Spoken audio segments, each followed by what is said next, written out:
विद्युत प्रवाह अचानक सुरू झाल्याने महावितरण कर्मचारी विशाल पवार गंभीर जखमी. उपचारकरिता पुणे येथे रवाना.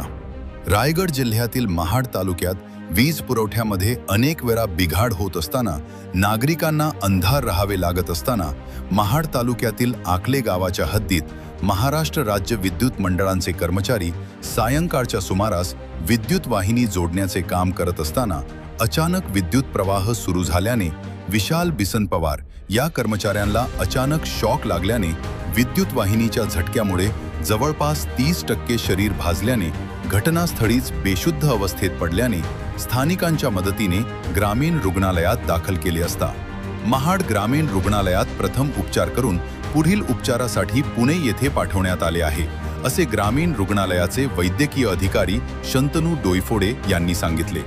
महत्त्वाचे म्हणजे सुरक्षेच्या दृष्टीने महावितरणच्या अधिकारी आणि संबंधित ठेकेदाराचे कायम दुर्लक्ष राहिल्याने महावितरणच्या कर्मचाऱ्यांच्या सुरक्षेचा प्रश्न ऐरणीवर आलेला पाहायला मिळत आहे.